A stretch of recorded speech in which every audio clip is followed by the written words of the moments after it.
¿Cómo Buenos estás, días. Lorenzo? Pues bien, encantado, bien? como siempre. Todo Claro. bien. ¿Dónde nos vamos hoy?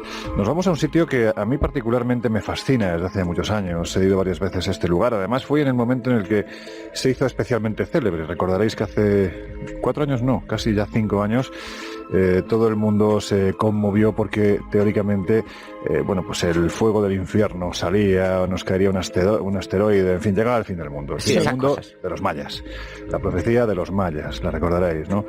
Bueno, pues como uno es inquieto y curioso, pues en ese tiempo decidí irme justo cuando se estaba acercando la fecha de la profecía, que como sabéis era el 21 de diciembre de 2012, todo muy cacofónico, 21-21-12, pues yo me fui para allá.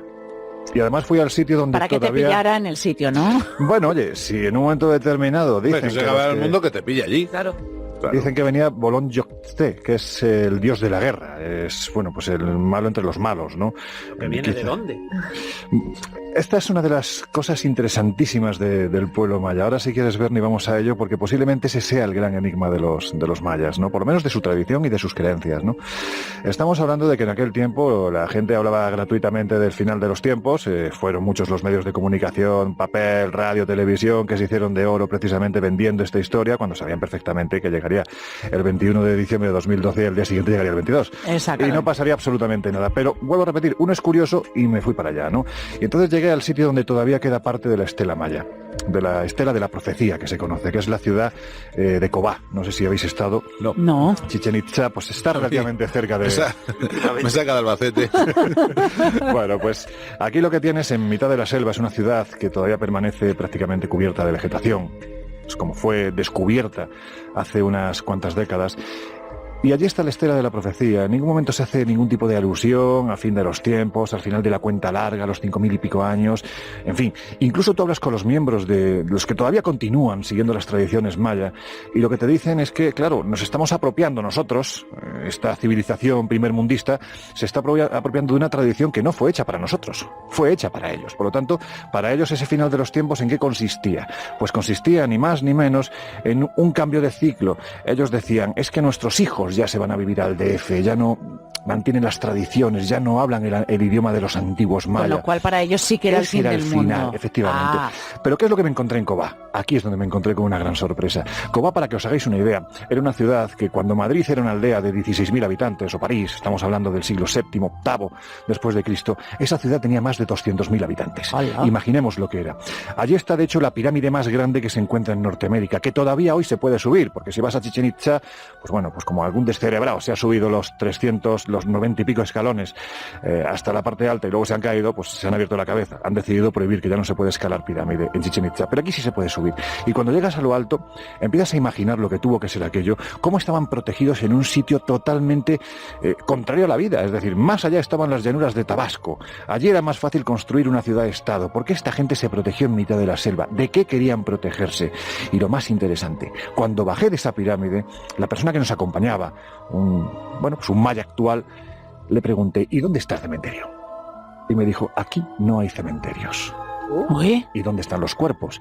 Dice, realmente es que jamás se ha encontrado un solo cuerpo. Una ciudad con más de 200.000 habitantes, ni un solo cuerpo. Y le dije, ¿ninguno? Y me dijo, solo uno, justo donde estás tú sentado. Digo, vaya tino que he tenido yo. ¡Qué suerte! La suerte del enano. ¿Y quién era?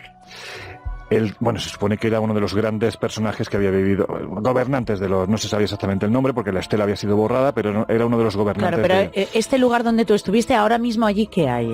Ahora mismo te encuentras en una ciudad, es una ciudad en ruinas, te encuentras pues los grandes templos, hay un templo extrañísimo con forma de zigurat, tienes la gran pirámide, tienes también, pues por ejemplo, edificios como el juego de hay pelota. Hay ruinas visitables. No hay gente viviendo. No, allí no hay gente. Lo que pasa es que los que actúan de guías sí son Pero es un poco una atracción turística, ¿no, Lorenzo? Es que allí no va casi nadie, porque además para entrar en Cobá tienes que atravesar por un caminito a cuyos lados tienes un lago que hay unos bichos enormes, con los dientes muy grandes y la boca más grande todavía, que habitualmente se suelen escapar por la ciudad y como aquello es vegetación, pues no los ves, te puedes pegar un susto, ¿no? Pero ¿a qué voy? A lo que voy es que si hay un enigma en el pueblo maya, de los incas sabemos cómo desaparecieron, fue una guerra civil entre hermanos. De los romanos, pues vemos que el Imperio Romano fue una cuestión de desgaste, como tantos otros, ¿no? De los mayas no, los mayas fueron de un día para otro. De hecho, cuando tú hablas con los arqueólogos que están estudiando hoy en día la desaparición del pueblo maya, te hablan de colapsos, te hablan de periodos de sequía, a los cuales preceden periodos de terribles hambrunas. Esa gente estaba más preocupada de sacrificar a sus semejantes, a hombres, a los dioses para que les dieran comida, para que les dieran alimento, más allá de pensar que a lo mejor si cultivaban los campos pues tendrían ese alimento. Y dice la arqueología que paulatinamente de esta forma fueron desapareciendo. Cuando tú hablas con los miembros de la tradición maya te dicen no, los mayas eran los señores del tiempo. Si tú cuentas los escalones de la pirámide de Chichén Itzá, tiene 4 lados, son 90 escalones por cada lado.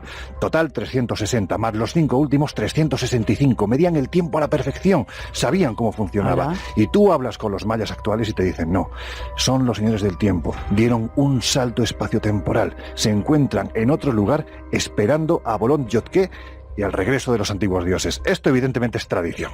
Sí, Bueno, a lo mejor Perdona, a lo mejor están en otra dimensión. Pero ellos tienen la creencia absoluta de que es así.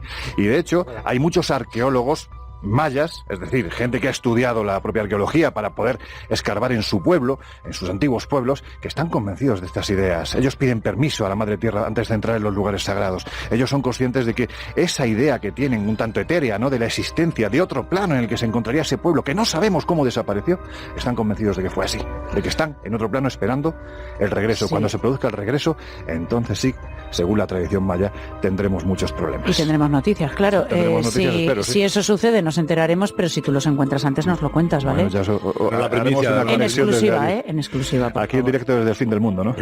Lorenzo Fernández, bueno, muchas gracias. Ha sido un Buen placer. día. Igualmente. Lo mejor.